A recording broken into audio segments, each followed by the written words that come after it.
अस्सलामु अलैकुम रहमतुल्लाहि व बरकातुहू। आज गांधी भवन में मैं उस्मान बिन Mohammed Al Hajri, contested MLA and incharge Karwan constituency, मेरे साथ जनाब शेख अकबर साहब, कंटेस्टेड एमएलए मलकपेट इंचार्ज, और साथ में हमारे अशफाक खान साहब, वाइस चेयरमैन तेलंगाना प्रदेश कांग्रेस कमेटी माइनॉरिटी डिपार्टमेंट, साथ में यूथ लीडर हमारे मकबूल अल हाजरी। आप लोगों को आज इसलिए यहाँ पर जहमत दी गई कि आज कैंपेनिंग ख़त्म होने वाली है 5 बजे और जुबली हिल्स कॉन्स्टिट्यूंसी का बाई इलेक्शन का प्रचार 5 बजे ख़त्म होने वाला है। इस सिलसिले में मुसलसिल केटीआर साहब के जो बातें हो रही हैं कि कांग्रेस के ताल्लुक़ से, कांग्रेस पार्टी के ताल्लुक़ से हमारे सीएम रेवंत रेड्डी साहब के बारे में, तो मैं और औक़ाफ़ के ताल्लुक़ से उन्होंने जो जो बातें की है, मैं थोड़ा सा मुख्तसर माजी में ले जाना ज़रूरी समझता हूँ। हम तेलंगाना मूवमेंट में ज़ोर शोर के साथ जनाब ज़हीरुद्दीन अली ख़ान मरहूम के साथ, जनाब गदर साहब के साथ बहुत काम किए। हर पुलिस स्टेशन में हम लोगों की उस दौरान में अरेस्टिंग हुई, क्योंकि उस दौरान में हमारे महमूद अली साहब कई मरतबा हमारे मकान को आए थे। हम तमाम साथियों से मिलके यही गुजारिश किए थे कि आप केसीआर साहब से मिलिए। हम केसीआर साहब से आखिरकार मुलाकात हुई, और हम जब उनसे मुलाकात हुई तो उन्होंने हस्ब साबिक़ सबको मालूम है कि वक्फ को जुडिशल पावर देने के बारे में बात किए थे, और साथ में 12% रिजर्वेशन जो नए होने वाली चीज़ है उसका भी, क्योंकि अक्सर मुसलमान भोले भाले हैं, नाम अदम मालूमात की वजह से उनके बातों पे यकीन कर लिए थे।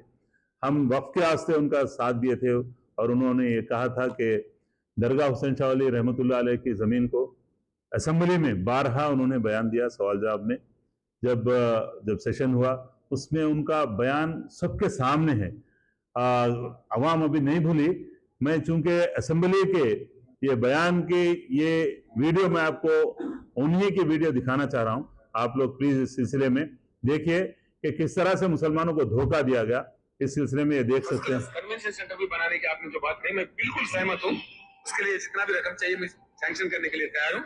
हुसैन शाह वली का आप जिक्र करें, मैं आपको वायदा करता हूँ तहे दिल से, जो खाली जमीन है 100% उसे वक्फ बोर्ड के हैंड ओवर करेंगे।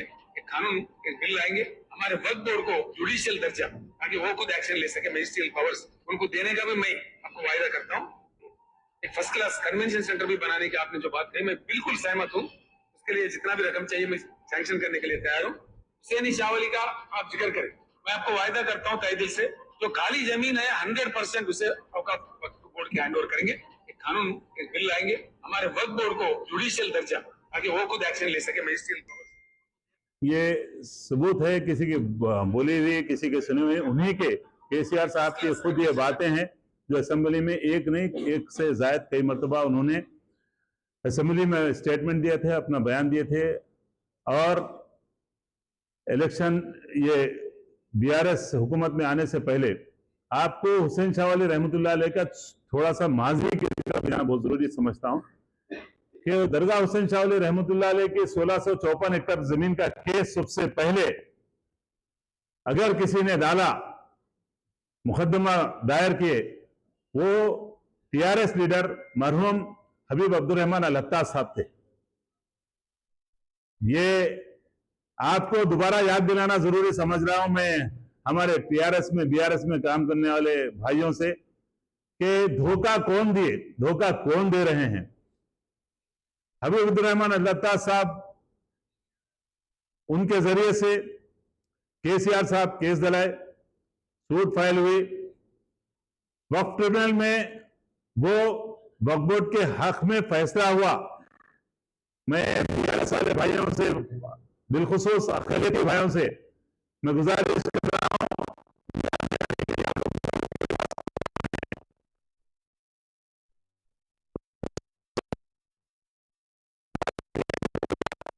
आप लोगों को बहुत बहुत शुक्रिया अदा करता हूं। आज ये मीटिंग का मकसद जो है, कांग्रेस पार्टी की तरफ से जो भी काम हुआ अल्हम्दुलिल्लाह अब तक, आप सबको मालूम है, राहुल गांधी से लेकर आज रेवंत रेड्डी तक मुसलमानों को कोई फिक्र कर सकते करने वाले हैं बोले तो अल्हम्दुलिल्लाह कांग्रेस पार्टी फिक्र करने वाली है। और कांग्रेस पार्टी की हुकूमत आने के बाद 2023 दिसंबर में जब हुकूमत स्टार्ट हो गई, वहां से यहाँ तक आप ले आज का दौर में लास्ट 10 ईयर्स बीआरएस की हुकूमत में कभी भी गरीब को रेशन कार्ड नहीं मिला। मुसलमान आज के दिन लोअर मिडिल क्लास सेक्टर में ज्यादा है। मिडिल क्लास और लोअर मिडिल क्लास को क्या चाहिए? बेसिक नीड्स चाहिए, खाना कपड़ा मकान जो चीज है वो कांग्रेस पार्टी की तरफ से हर टाइम मिला। इस बार भी रेशन कार्ड का बहुत बड़ा मसला था, रेशन कार्ड मिला, उसके साथ में बारीक चावल भी मिल रहा और 200 यूनिट का करंट भी फ्री में मिल रहा, बस भी फ्री में है।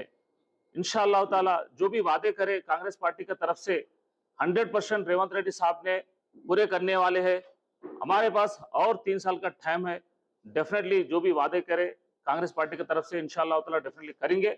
लेकिन बीआरएस की तरफ से हर दिन, अब रिसेंटली आप केटीआर साहब को देखिए, हम ये करेंगे वो करेंगे, जब इलेक्शन आता है इलेक्शन के टाइम में डेफिनेटली हर कोई आके अपने अपना बयान करते रहते, लेकिन 10 साल के हुकूमत में कभी, आज फॉर एग्जांपल आप जुबली हिल्स की बात कर रहे हैं, जुबली हिल्स में आप 10 साल में क्या करें? आज बोल रहे कि हम नेक्स्ट हमारा मौका दीजिए, हम करेंगे। आप क्या करने वाले हैं? 10 साल में कुछ भी नहीं करे मुसलमानों के लिए, आइंदा नेक्स्ट अगर 5 साल भी दिए, 10 साल भी आपको टाइम दिए, कुछ भी करने वाले नहीं है। अगर मुसलमानों के लिए और गरीबों के लिए कुछ कर सकती पार्टी बोल तो वही पार्टी है, कांग्रेस पार्टी है। इंशाअल्लाह ताला कांग्रेस पार्टी को मजबूत करना जरूरी है। जैसा रेवंत रेड्डी साहब बोले, हम सबके साथ है। ऐसा नहीं कि आजकल में आप सबको मालूम है मीडिया के जरिए भी थोड़ा उनके बारे में उनके खिलाफ बात करते जा रहे, लेकिन उनका जो बोलने का मकसद है, कभी भी होने दो कांग्रेस पार्टी मुसलमानों के साथ में है और कांग्रेस पार्टी भी मुसलमानों के साथ में है। उनका बोलने का वो मतलब था, लेकिन उसको थोड़ा मिसअंडरस्टैंडिंग करके पब्लिक थोड़ा उसको वायरल भी कर रहे हैं। लेकिन जो कांग्रेस पार्टी का मकसद है, राहुल गांधी जी का मकसद है, हर एक को साथ में लेकर चलना हमारा जिम्मेदारी है। और कांग्रेस पार्टी की तरफ से जो कुछ भी करना है इंशाअल्लाह ताला हम डेफिनेटली लीड ले लेंगे। हमारा तरफ से जो हो सकता है डेफिनेटली हम काम करेंगे इंशाअल्लाह ताला। आज सबको मालूम है जुबली हिल्स इलेक्शंस 11 तारीख इलेक्शन वोटिंग दिन है। उस दिन हर एक को मैं अपील करता हूं, नवीन यादव को आप वोट डालिए, क्योंकि कांग्रेस को मजबूत करना है, गरीब को मजबूत करना है, तो 100% आप नवीन यादव को वोट डालना जरूरी है। बहुत बहुत शुक्रिया। अस्सलाम वालेकुम। कांग्रेस पार्टी का वादा है सबको लेके चलना है। आप सबको मालूम है 10 साल में केसीआर पूरा लूट के चले गए, बजट कम है, लेकिन रेवंत रेड्डी साहब बार बार बोले इंशाअल्लाह ताला नेक्स्ट 3 साल के अंदर जो भी वादा करे पूरा करेंगे। स्कीमों में जो 6 स्कीम लाई थी, उसमें खाली एक लेडीज के स्कीम को छोड़ दिया, बाकी गैस सिलेंडर जो है 500 रुपए में देते बोले वो नहीं हुआ। जो 200 यूनिट जो है जो फ्री देते बोले वो भी कहीं भी जो तक नहीं, 200 यूनिट का चल रहा, 80-90% चल रहा। अगर कहीं भी ऐसा कुछ प्रॉब्लम है तो इंशाल्लाह आप इन्फॉर्म करिए, डेफिनेटली हम कराएंगे।